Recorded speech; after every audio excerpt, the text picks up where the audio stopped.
கர்த்தருக்கு ஸ்தோத்திரம் உண்டாவதாக. இப்போ நாங்கள் இன்றைய நாளில் இப்போ 2 நாளைக்கு முன்னாடி அம்மா கூட பேசினேன் தொலைபேசியில். அப்போ சொன்னாங்க, வாரம் வியாழக்கிழமை தோறும் கூட்டம் நடைபெறும் வாங்க அப்படின்னு சொன்னாங்க. நான் சமீப காலத்துக்கு முன்னாடிலாம் வந்திருந்தேன். இடையில வேலை சூழ்நிலை காரணமாக வர முடியாமல் இருந்தது. இன்றைக்கி வந்திருக்கிறோம். எனக்கு ஆண்டவருக்கு நன்றி செலுத்துகிறேன். இன்றைய நாளில் நான் வந்தது பெரிய ஒரு சந்தோஷம்.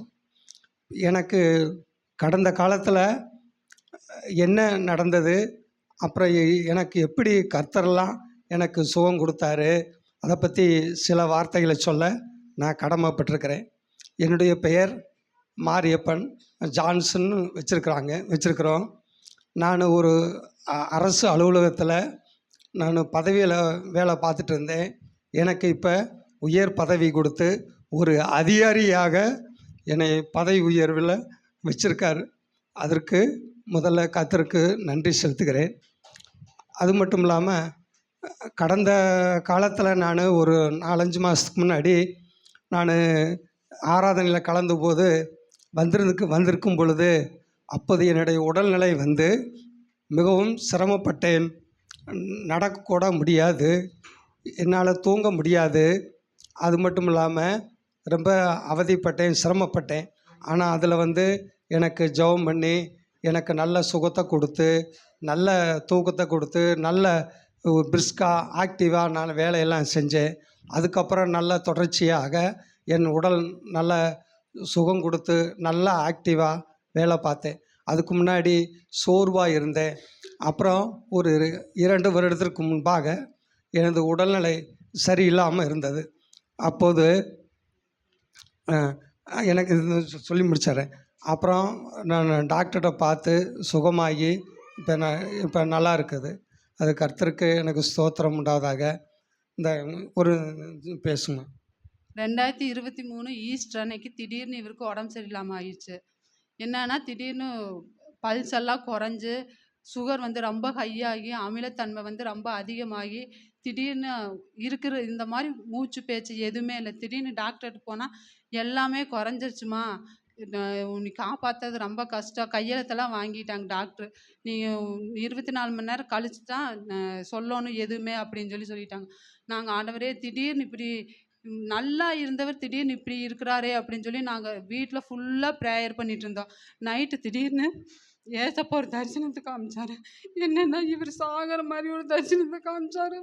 ஏசப்பா எங்களுக்கு ஜீவனை கொடுங்கப்பா அப்படின்னு சொல்லி ஏசப்பாட்ட கேட்டதையுமே, ஏசப்பா எங்களுக்கு இவருக்கு அந்த 6வது நாளே பல்ஸ் எல்லாம் இன்க்ரீஸ் ஆகி நார்மலான ஐசி வார்டுலேருந்து நார்மலான வார்டுக்கு ஏசப்பா போக கிருபை செஞ்சார். அதுவும் இல்லாமல் இப்போ வரைக்கும் இவருக்கு நல்ல ஜீவனை கொடுத்து, நடக்கவே முடியாது. எல்லாரும் சொன்னாங்க, இவர் நடக்க முடியாது, வேலைக்கு போக முடியாது, இனிமேல் இவர் அவ்வளோதான் அப்படின்னு சொல்லி மனுஷர்கள்லாம் சொன்னாங்க. நாங்கள் ஏசப்பா கிட்ட கேட்டோம், ஏசப்பா இது எல்லாம் நீங்கள் மாற்றுங்க அப்படின்னு சொல்லி. இப்போ இவர் டெய்லியுமே திண்டுக்கலுக்கு 1.5 மணி நேரம் டெய்லி பஸ்ஸில் போயிட்டு வர கிருபை செஞ்சுருக்கிறாரு. ஏசப்பா எங்களுக்கு நிறைய அற்புதத்தை செஞ்சுருக்கிறாரு. அதுவும் இல்லாமல் இந்த 6 மாதத்துக்கு முன்னாடி அவருக்கு ப்ரமோஷன் ஏசப்பா ப்ரமோஷன் கொடுக்க கிருபை செஞ்சார். நாங்கள் ஆண்டவரை இறுக பற்றி கொண்டனால எங்களுக்கு எல்லா அற்புதமும் ஏசப்பா கிட்ட கேட்டு கேட்டு நாங்கள் பெற்றுக்கொண்டோம். அதேபோல் நீங்களும் ஏசப்பா கிட்ட கேட்டால் எதுவுமே கிடைக்காதது ஒன்றுமே இல்லை. எல்லாம் எங்களுக்காகவும் எங்கள் குடும்பத்துக்காகவும் ஜெபம் பண்ணுங்க. ஜெபத்துக்கு எல்லாமே பூரண விடுதலை கிடச்சிச்சு. அம்மா கிட்ட ஜெபம் எல்லாமே ஒரு கட்டுலேருந்து எல்லாம் விடுதலை கிடச்சி. இவருக்கு மரணக்கட்டு இருந்துச்சு. மரணக்கட்டுலேருந்து ஏசப்பா பூரண விடுதலை தந்தார்.